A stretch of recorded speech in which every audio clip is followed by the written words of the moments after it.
Basics of swing episode 15 rolled hem footer எவ்வளோ எஃபெக்டிவாக use பண்ணலான்னு பார்க்கலாமா. ரோல்டு ஹெம் ஃபூட்டரோட மெயின் பர்பஸே இந்த மாதிரி சர்க்குலர் ஹெம் லைனை ஃப்ளாலெஸ்ஸாக ஃபினிஷ் பண்ணுறது தான்.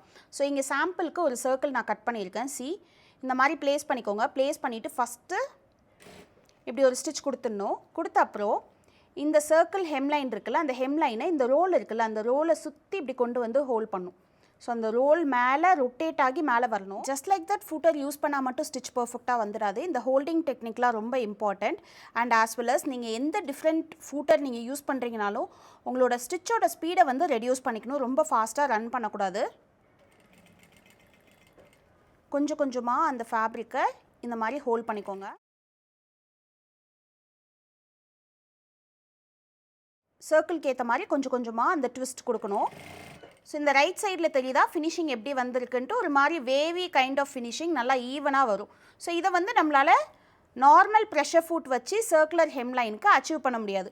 அதுக்காக தான் இந்த மாதிரி ரோல்டு ஹெம் ஃபூட்டர் யூஸ் பண்ணுறோம்.